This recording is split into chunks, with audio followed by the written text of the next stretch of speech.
Hi friends, இன்றைக்கி Pandian store சீரியலில் மயில் மீனாவை பற்றி குறை சொல்லி முடிச்சுட்டு, மாமா உங்களை நான் ஒன்று கேட்கட்டா, நீங்கள் எப்போ சம்பளம் வாங்குவீங்க, உங்களுக்கு எப்போ சம்பளம் வரும் அப்படின்னு சொன்னோன்னே, அது வரும்போது வரும் அப்படின்னு சொன்னோன்னா, வாங்கி யார்கிட்ட கொடுப்பீங்க, எங்கள் அப்பாட்ட தான் கொடுப்பேன் அப்படின்னு சொல்லிட்டோன்னா, அப்போ உங்கள் செலவுக்கு அவர்கிட்ட தான் கேட்டு வாங்கிக்குவேன் அப்படின்னா, இனிமேல் அப்படி வேணாமாம்மா அப்படின்னு சொல்லிட்டு மெதுவாக ஆரம்பிக்கும் போது சரவணன் தூங்கிறாரு. நம்மளுக்குன்னு சேர்த்து வைக்கணுமாம்மா, கொஞ்சம் என்கிட்ட ஃபுல்லாக கொடுத்துருங்க, நான் கொஞ்சம் கொஞ்சமாக செலவு பண்ணுறேன் அப்படின்னு சொல்லி திரும்புகிறாங்க. சரவணன் கொரட்டை விட்டு தூங்கிட்டு இருக்காரு.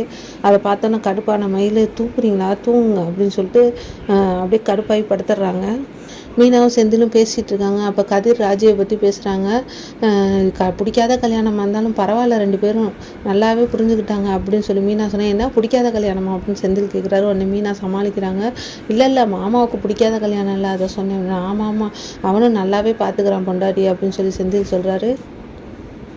மீனாவும் ராஜியும் வந்து கோலம் போட்டுட்ருக்காங்க. அப்போ ராஜி வந்து சொல்கிறாங்க, பைக் அவங்க ஃப்ரெண்டு பைக்கு கேட்குறாங்கக்கா, அதனால் அவர் முழிச்சுக்கிட்டு இருக்காரு, எப்படி என்ன வாங்க போகிறேன்னு தெரியல, இந்த மாதம் வேறு மாமாவுக்கு அதிகமாக காசு கொடுக்கணும் வேறு அப்படி இப்படின்னு சொல்லிட்டு புலம்பிகிட்டு இருக்காங்க.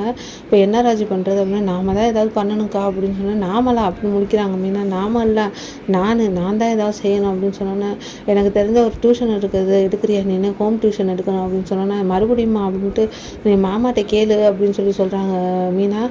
இல்லை நான் சமாளிச்சுக்கிறேன், நீங்கள் சொல்லுங்கள், நான் எப்படியாவது மாமாவை கன்வின்ஸ் பண்ணிடுறேன் அப்படின்னு சொல்கிறாங்க ராஜி. சரி அப்போனா நீ யோசிச்சு சொல்லு, நான் சொல்லிடுறேன் அப்படின்னு சொல்கிறாங்க மீனா. கதிர் மேலே உனக்கு அவ்வளோ பாசமா ராஜி அப்படின்னா, அதெல்லாம் ஒன்றும் இல்லைக்கா, நீங்கள் வாங்கக்கா, ஏதாவது ஒன்று உளறிட்டே இருக்காம அப்படின்னு சொல்லிட்டு ரூமில் போய் ராஜி வந்து ஃப்ளேம்ஸ் போட்டு பார்க்குறாங்க. கதிரவன் ராஜேஸ்வரின்னு சொல்லிட்டு போட்டு பார்க்கையில் கடைசியாக லவ்னு வந்துடுது. சந்தோஷப்பட்டு அதையே பார்த்து சிரிச்சிட்டு இருக்காங்க. ராஜி மனசில் கதிர் வந்தோன்னா அது மீனா சொன்னது சரியாக போச்சு. வீடியோ பிடிச்சிருந்தா சப்ஸ்கிரைப் பண்ணுங்கள். தேங்க்யூ.